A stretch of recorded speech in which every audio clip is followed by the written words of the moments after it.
Welcome back, everybody.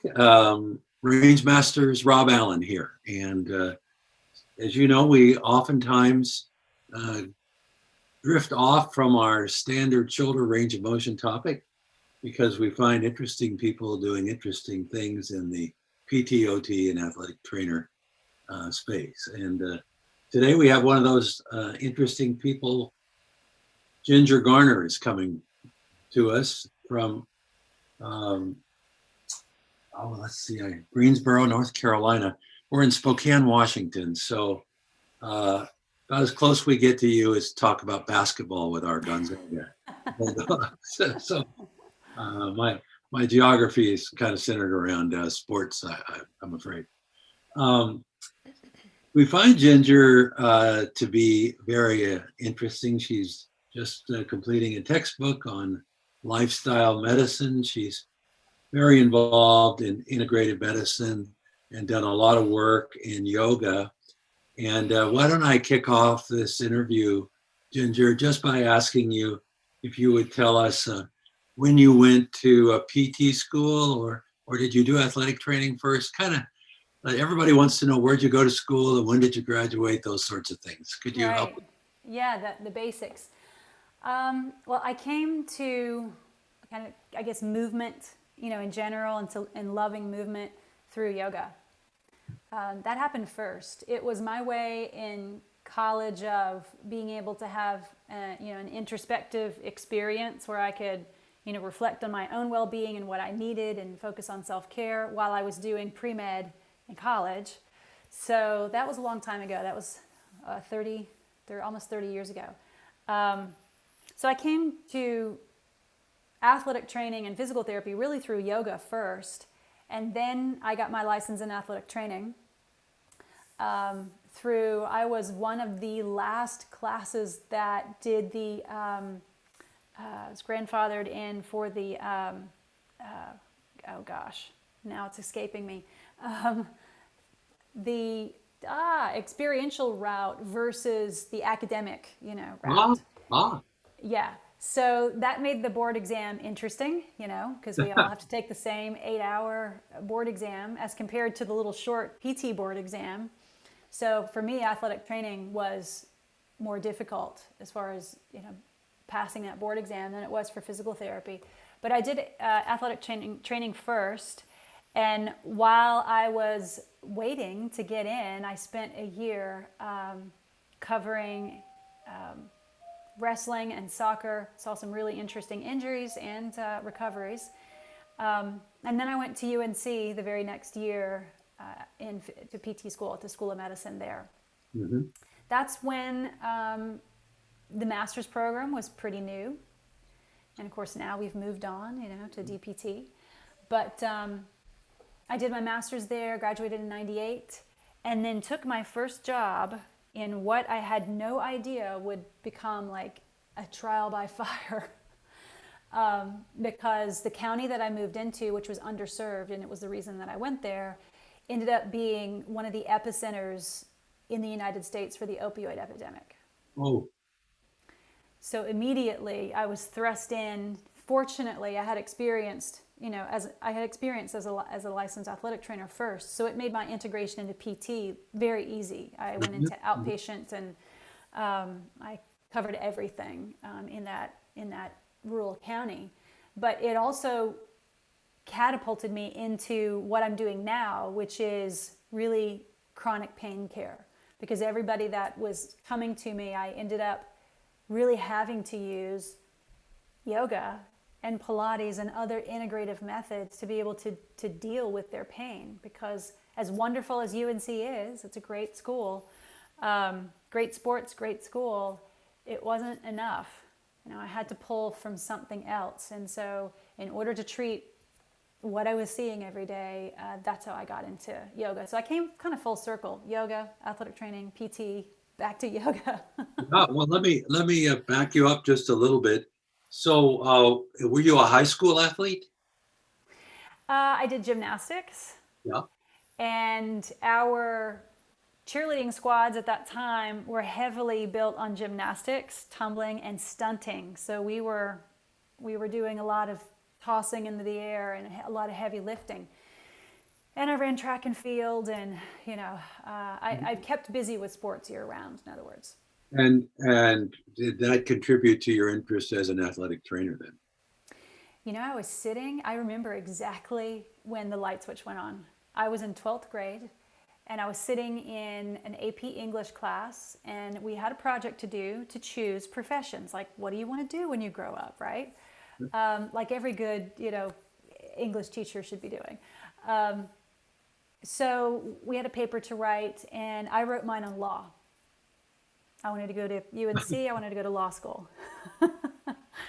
You can see what happened. That didn't happen, right? And a colleague did hers on physical therapy. And I thought, that sounds really flexible. A lovely job where I don't have to be on call in a hospital. If I was going to go into medicine all the time and have your life be owned by someone else, it sounded like a really creative pursuit that would allow me to combine a lot of things that I loved. She didn't go into PT either. She's a teacher now. And I didn't go into law. I went into pre-med instead. So the aha moment came from a friend and her paper. That's really fun. It did, yeah. Tell me a little bit about that athletic trainer training that was experiential. Tell me what that consisted of and where did you do it? Oh my gosh. Well, at the time at UNC Wilmington, I was working under an athletic trainer who had been grandfathered into licensure. So that tells you how long he had been practicing. In fact, he retired while I was there. So he'd been there forever. And at that time, he had created enough of a pathway. I think they had 7 core classes we had to take, in addition to what I was doing for pre-med over here, and then 1,500 hours of mentorship. So we got assigned to, we didn't have football at UNC Wilmington. Soccer was our thing there, but we had to cover everything. Basketball, we had decent basketball, soccer, swimming, baseball, and then we went out to the local high schools, which were 4A high schools, to get our football experience. Mm-hmm. Mm-hmm. And at that time, because I came from a family of have-nots, we didn't have any money for college at all. So I needed to earn it, get scholarships, and then get loans. So I actually was fortunate enough to have a work study placement in the athletic training department, which afforded me minimum wage, which was what, $5, something like that, an hour? You're dating yourself if you say then that. I am. But it also allowed me to earn a little bit to, pay for books and, buy Sure. my groceries while I was earning that, that 1,500 hours, which far exceeded, I earned far more than the 1,500 hours required. But I do feel like I got a really good preparation because obviously, I passed the board exam. And of course, now those programs don't exist. I was one of the last classes of people allowed to do that. So you get certified as an athletic trainer, you go on in school and you start doing yoga, it sounded like, at the university. Yeah, I did. I started using it in the athletic training department with athletes. And they were getting great results from it. I had a soccer player individual in particular that I remember. She had both her knees done and revisions. Ooh. And, this is a young kid. You think about how old college athletes are. And so my job was to get up and bike the 8 miles. I lived down at the beach at Wrightsville Beach. Bike the 8 miles to campus by 6 a.m. and work out with her doing yoga-based athletic training before we started our classes every day, which I absolutely loved. Good for you. Yeah. But that's where I started to really implement yoga was in athletic training because it worked. And it also filled, kind of the gap for, or the need to address that sports psych aspect of it. Like if they need to calm down, before their performance or before their game or their match, yoga's perfect for that. Yeah. Well, in just looking over some of the facts about you, your practice has centered around the pelvic girdle. And I had to ask you, I think the immediate assumption for me as a man is that means you're going to do pelvic health and incontinence training. But I think you're going to tell me there's more to it than that, and men ought to pay attention. Yeah, yeah. Well, you know what? When I first started getting training in pelvic health, it was only women's health, and it was only incontinence, based training. We learned how to run the biofeedback computer program. We learned how to do the internal probe work. But there was no internal exam. There was no men's health. There was nothing else. It was just this really basic, incontinence training. And of course, that was 1998, 9. I just dove right into CE because I really immediately realized, working way out in the eastern North Carolina Outer Banks area, if there was no pelvic health, if I was gonna learn, if I was gonna do it, I had to learn it. Mm-hmm. Mm-hmm. So that's how I got into it. And of course, over the years, with technology, with advances not only in technology but surgical techniques, now we have things like hip arthroscopy that are preventing hip replacements for people. I've actually had one of those myself, and so that has just kind of blown open the whole world of what we can do, not only in clinical practice, but it's improving our research questions, like how does the deep gluteal sling interact with the pelvic floor. And so I get referrals, usually self-referrals from people from all over the place, that a lot of them are hip-related issues, post-op hip scopes, that they followed the protocol and they're still not better. So then they end up in my office, and I bring in the pelvic side, as well as the hip, and address the entire cylinder. And part of addressing that whole cylinder for me goes all the way up to the laryngeal or cervicothoracic diaphragm, because you can tell a lot about a person's pelvic floor, pelvic girdle, and hip health by the sound of their voice. I saw you say that, and it made me a little apprehensive about talking to you. I do men's health as well. I wondered if maybe you could tell my core wasn't as strong as it needed to be, or anything like that. But yeah, it's fascinating, and it's an alternate entry point too for people who have had trauma, and we don't often think about that. But people can come into the office having health trauma, but also trauma from the healthcare system. If they feel like they haven't been listened to, or their symptoms were missed, or they were marginalized, they come in with that trauma, and oftentimes diving right into the pelvic girdle is too vulnerable. So we go upstream, and I deal with the voice and the respiratory diaphragm, and that improves pelvic health as well. So it's not just part of what I deal with, it's also an alternate entry point if people are just too sensitive to go to pelvic intervention right away. And there's your integrative approach. But before we get into that too much further, could you kind of step us through like that first job? Was that a public health job, or was it a state health job, or kind of? And then tell us how you get to where you are today. Yeah, well, the short version of that story is in '97. So I was halfway through my master's degree. I really was leaning hard into preventive, what we now know as population health and wellness. Mm-hmm. But back then, I went to the director of the PT school at the time and said, "Where are our classes on injury prevention?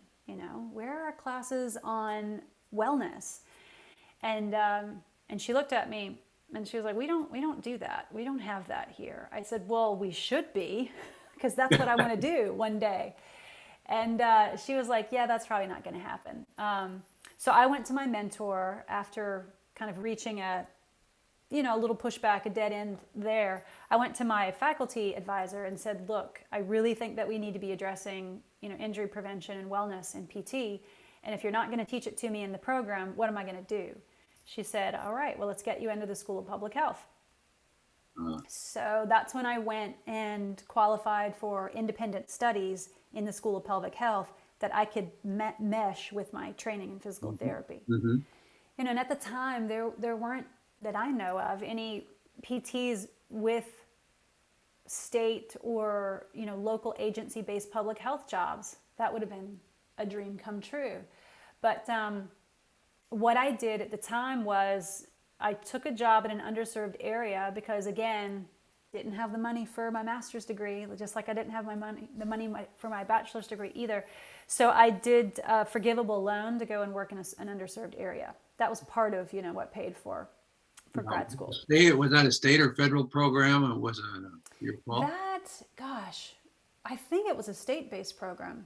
I'm pretty sure it was a state-based program, which was wonderful because that was a third of my loans. Now the rest of them I had spent, 15 years paying back, but at least I got that part forgiven. And that catapulted me into, kind of where I am today because I had to deal with everything. I had to deal with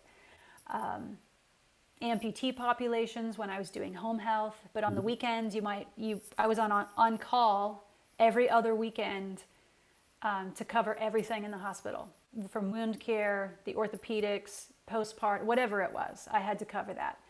And then I was seeing neuro and ortho population and outpatient. So you really had to see it all in that kind of. Were you in an ER environment, or were you the first step out of the ER kind of, they triage and they send to you? Yeah. And of course, now we know that PTs need to be in public health and, and it's well accepted. It's just obvious. But back then, it was completely foreign concept. And I got a lot of pushback. It also made me consider leaving physical therapy for that reason. Because I was in awe that something that seemed so obvious to me was so foreign to the powers, that be at that time. Disrespected in the medical community. Yeah. And so I considered quitting for about a year, but that same faculty advisor that helped me get into the School of Public Health helped pull me out of that spiral and say, you can do this. You can have what you're saying you want to create. And so here I am. I'm doing it today. So are you a professor of physical therapy, or tell me how you happen to be writing a textbook? I know. Well, I wrote my first one when I decided to go back and get my transitional doctorate at UNC. So I did go back to Chapel Hill, and I started writing that first textbook at the same time I started my transitional doctorate. So I still kept my full-time job, started my doctorate, started the book, and there were other significant, remarkable roadblocks in the way at that time, but that's how I fell into that, because the publisher contacted me and said, we're reading your blogs, we're reading your stuff on social media, and we'd like for you to write a book on yoga in the therapy world. And that became Medical Therapeutic Yoga, which took me an extra year to finish because I had major surgery. One of my sons was diagnosed with autism, which I had to advocate for in order to get that. And then I had to finish my doctorate, and write my book and run my practice and company at the same time. So that taught me a little bit more about resilience and grit, for sure. And then that's just kind of led me to where I am today with the second text. I don't have an affiliation with a university other than regularly doing guest lectures and adjunct work, which I love. I love being around the students. I love that energy and that spark that they have. And I love also encouraging them, because they shouldn't have to put up with the pushback that I got early on about yoga, about functional medicine, about integrative medicine, about lifestyle medicine. Like, I got pushback about all of it. And now I can, in these guest lectures, stand up in front of these great kids and go, you can do this, you can do this, and you don't have to go, jump all those hurdles anymore. It's still hard for PTs. It's not easy, but it's getting there. Yeah. Well, talk about your private practice and how you survived the pandemic. Oh, goodness. Yeah, I have a good story about that. I was teaching in California because I teach continuing ed regularly. And at that time, most of it was in person. Now, I had a lot of stuff online as well, but it was 50-50 or so, 50% online, virtual, and the other 50% in person. So I was teaching a hip labral tear and impingement integrative management course in California. And the country started to shut down that weekend. That was in March. And I wrung my hands before, but some of the students were already on their way. I'm like, it's underway, I have to go. So I got on the plane, I went to California. On the way back, things were shutting down. I had just opened my doors of my new location because I moved after 21 years at the beach to central North Carolina, which is back towards my hometown, to be near family again. And then the whole world got turned upside down. I had just opened my doors. So that was a challenging transition. I don't want to say it was traumatic, because I try to, as much adversity as I've gone through in my life, now instead of saying, oh, why me? I say, okay, how are we going to get through this? Let's make a plan. So I'm a strategy person. So on the flight, on the way back, when airports were empty and the pilots, I flew back across the country to Atlanta, and the pilots came out and said, we're all in this together. We've cleaned the plane. We've double cleaned the plane. Loan your neighbor Clorox wipes. We're going to have a safe flight on the way back. And I still get chills from remembering that, because it was very 9/11 like, as everything started to shut down. But on that flight back, I had 6 hours, which was a red eye. I made my plan. And that made the transition doable. It made it where I could provide for my family. I didn't lose my house. I didn't have to, ask for a break on the mortgage payment or anything like that. We got through it. I shifted to telehealth. I spent over 80 hours filming CE content, and I put it all online. All the yoga training I'd been teaching for 20 years, it all went online. And what came out of it was the reviews were wonderful. People were like, I think I like this better than in person, because now I can rewatch your lectures. I can ask better questions. I can practice it over and over again. And then I get to see you live virtually for 7 hours to answer all my questions, Yeah. Did your CE enrollments go up as people had more time to kind of build their, certifications? Yeah, they did initially, because people did have more time and people wanted to finish also. We had to postpone. We have one remaining in-person course, and honestly, I will keep that in-person course because it's a retreat style and it's where we just bring everything together for the yoga training. But initially, yeah, we did have enrollment go up, but it meant creating an entirely new educational platform, building it from scratch in about 2 months.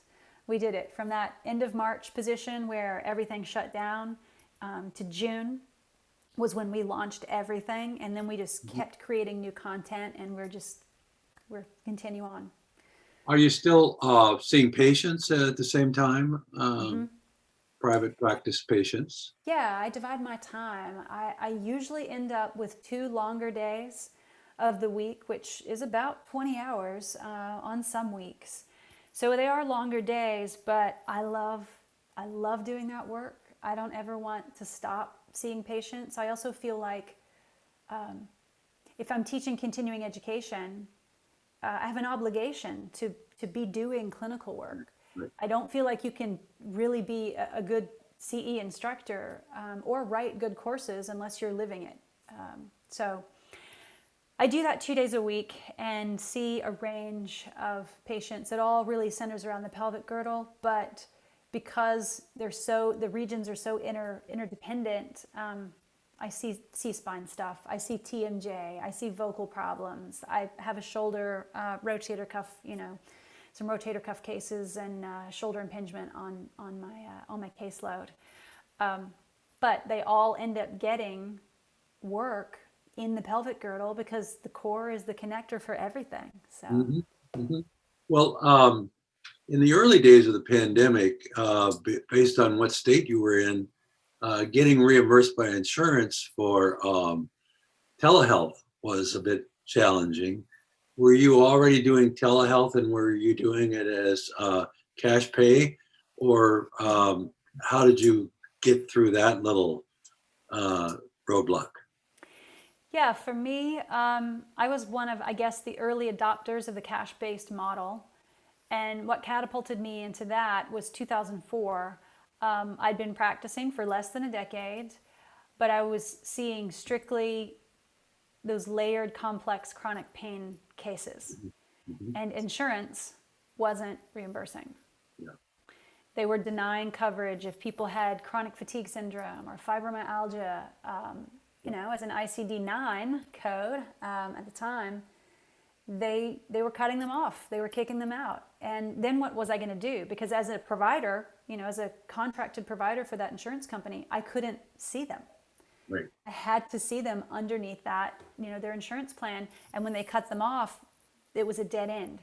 So I started teaching group-based classes that were all yoga-based, so they could see me still as a PT, but doing it in a reasonable fashion. So at the time I was teaching I started a Parks and Rec-based program, which was very low cost for people. I taught at a local gym, so if they were members, they could see me for free, but then I got paid my salary. That was back in the early 2000s that I started to do that. And then in 2004, it was a tipping point because I knew that some people needed one-on-one and I couldn't do it unless I was outside the system. So it took me about a year to get out of Medicare, out of Blue Cross Blue Shield, out of everything, and I went cash-based. And are you farming out the admin side of your practice, or do you do that yourself? Or Yeah, I think I would lose my mind if I had to do it yeah, myself. I'm not sure how much mind space you have left here. I don't. Yeah, I don't. I definitely don't. That definitely gets farmed out. Fortunately, with technology platforms and EMR, things are so much easier than they used to be. But I still farm out super bills. And for those people who want invoices to submit for reimbursement, I still do their ICD-10s and their CPT codes and send them those invoices, and then they can file for reimbursement. Are you taking any other therapists under your wing? Are you mentoring people? Do you have any employees that you're working with now? Yeah, last year, when the terrible George Floyd, that whole movement that took place because of his death, which impacted everybody. It impacted all of us. But I live in Greensboro, North Carolina, which was the home of the sit-in movement, where the four sat down at that Woolworth's counter and protested not being able to be served. So the activism that was happening downtown was huge at that time. And that planted a seed in me, especially moving home to my home region and being a proponent and an advocate and getting out there, to just stand for equality, just pure and simple equality was important to me. So that got me involved with A&T University here in Greensboro, which is awesome. We have a nice, strong HBCU, history and presence here in Greensboro. Guilford County is a beautifully diverse county, and I love that. It's one of the reasons we chose to move here, was because of that diversity. So I got involved in the journalism department, actually, because of the social media and blogging and the stuff that I do. So I had a student intern for a semester from mass communications and journalism. So we worked together on social media and marketing and all of that side stuff that we don't think about, but takes up a lot of time. Oh boy. So, yeah, tons of time. I could spend 20 hours a week easily on that alone, but I have to run everything else. So I had a student intern there. I've mentored students from the kinesiology program who are wanting to go into PT school. Mm-hmm. And I'm a part of the new diversity program at UNC School of Medicine, where we're assigned PT students and we mentor them so that we can improve diversity and representation in the field of PT, which is notoriously white. Yeah. So that's fun too. I actually have my first mentorship call with my student this afternoon after this call. Cool. So that's some of the stuff I've been doing since landing here in Greensboro, and I'm looking forward to, just increasing the depth of experience there because I do love working with students. Let's talk just finally about yoga as part of the integrative approach. Um, I'm sure at national meetings or things, other kinds of conclaves, that you get a lot of questions from PTs about how do we integrate something that would seem to be normal, but maybe far enough outside the norm that they're not uh, thinking yoga when they're thinking uh, s- solutions for their patients. Yeah, there was a study on that looked at essentially, yoga is a type of integrative medicine that represents nearly every major category of integrative medicine. So if you had to pick one thing that would address multiple categories in the integrative and functional medicine world, yoga is a perfect fit. So I'm citing this Delphi based study that happened just a few years ago where they looked at the vital signs of what we should be measuring, which the CDC, the World Health Organization, all agree PTs and other similar healthcare providers should be screening for this stuff: stress management, nutrition, sleep, environmental influences like, are you a smoker? Do you use alcohol? Have you been exposed to environmental pollutants that would impact musculoskeletal health? And so when they looked at all those categories, what shook out at the bottom of the study, and they agreed in one round of this process that PTs are qualified to address all of these categories that would be described as lifestyle medicine and functional medicine too, of which yoga could be a part of. But the problem was PTs feeling competent in those categories. Mm-hmm. So that's the most common question, that I get is, I get we can do it, but how? And out of that study, there were two main areas where PTs felt the least confident. One was stress management, which yoga does a beautiful job of addressing. And the other was nutrition.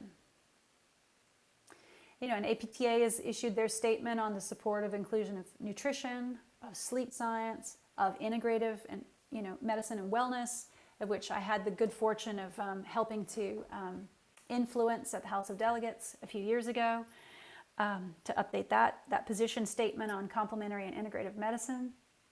So we are obviously qualified to do it, but it's whether or not a PT feels like it's in their personal scope, or an AT or an OT. Is it in their personal scope? It's in our professional scope. Mm-hmm. And then that's where I come in and try to help fill those gaps. Like, if you're not comfortable with talking about stress management, here are some concrete, tangible ways supported by the evidence to do that.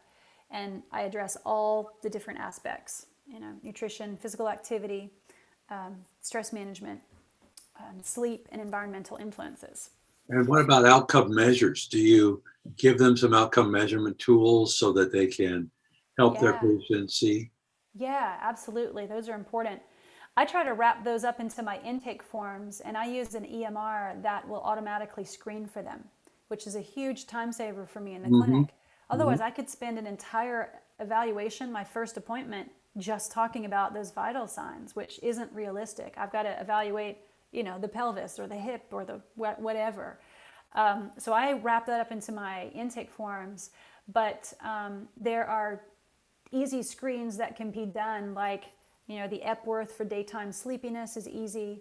The physical activity vital sign is a 2-minute screen, because shockingly, the majority of PTs don't know what the physical activity guidelines are in the United States for prescription. You'd think that we would, but it's not something that's regularly taught. And then if you're not up on it, they don't know.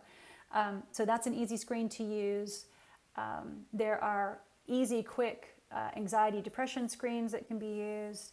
And then when it comes to nutrition, APTA has endorsed Start the Conversation, and there's also the mini nutritional assessment. All those are like super quick screens that PTs can just, or OTs or ATs can just go right down the line and make sure that, because if sleep is off, the most well-planned program for pelvic health is going to fall flat. It's not going to work, So if they're covering those vital signs, then they're going to see their outcomes naturally improve. And so I definitely make sure they are aware of those outcome measures they can be using. So you're really describing a frontline healthcare worker who may in fact triage people out based on what they're going to see, or say, I can help you with that, and then monitor the progress. Absolutely.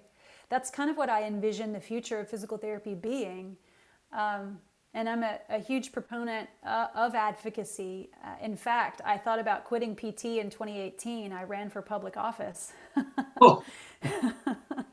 I didn't win because I'm still here. Yeah.